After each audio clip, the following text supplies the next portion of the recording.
नमस्कार मित्रों, संत साहिब परमात्मा आपको आत्म जागृति दे। मैं एस्ट्रो वास्तु रिसर्चर एंड हस्तरेखा एडर से संजीव।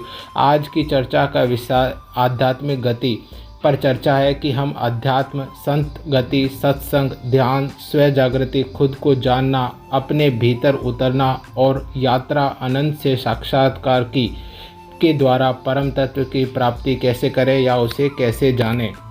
आज की दास चेतावनी इस प्रकार है कि हम जीव के आध्यात्मिक ऊर्ध्व गति को उसको मोड़ना चाहते हैं।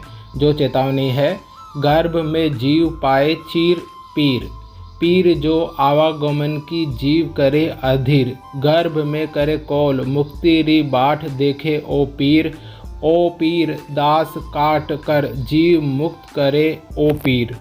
अब हम अर्थ देखते हैं। जब भी कोई जीव पैदा होता है तो पहले प्रकृति सम्मत विधान के अनुसार गर्भ में जाना होता है, जिसका समय हर जीव में अलग अलग होता है।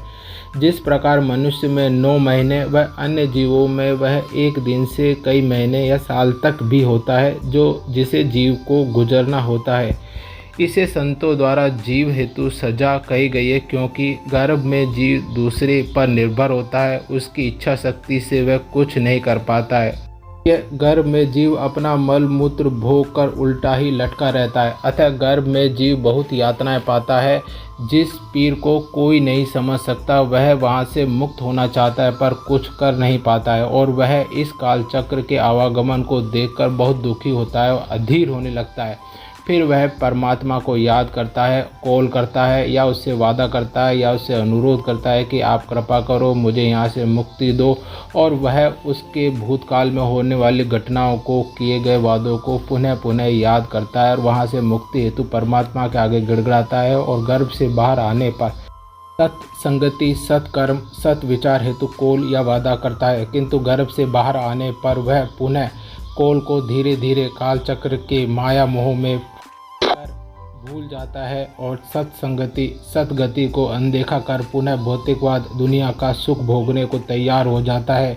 और उम्र के ढलाव पर उसे याद आता है कि जो जीवन में उसने कॉल किया या जिस उद्देश्य से वह इस जगत में आया है, उम्र के ढलाव के साथ साथ वह सारी चीज़ें अस्तित्वहीन हो जाती है और वह पाता है कि उसके पास कुछ भी नहीं बचा। जो समय था उसे ध्यान का, समाधि का या परमात्मा को देखने का, सुनने का, समझने का, वह समय फिर उसने निकाल दिया है और वह जीवन में पुनः बेकार जीवन को अपने आप को कोसने में बिता देता है। और जिस समय उसको काफ़ी देर हो जाती है और वह दुख करता है, फिर वह सोचता है कि मैंने यह जीवन फिर गंवा दिया, और फिर वह जन्म मरण के चक्र में प्रवेश कर जाता है।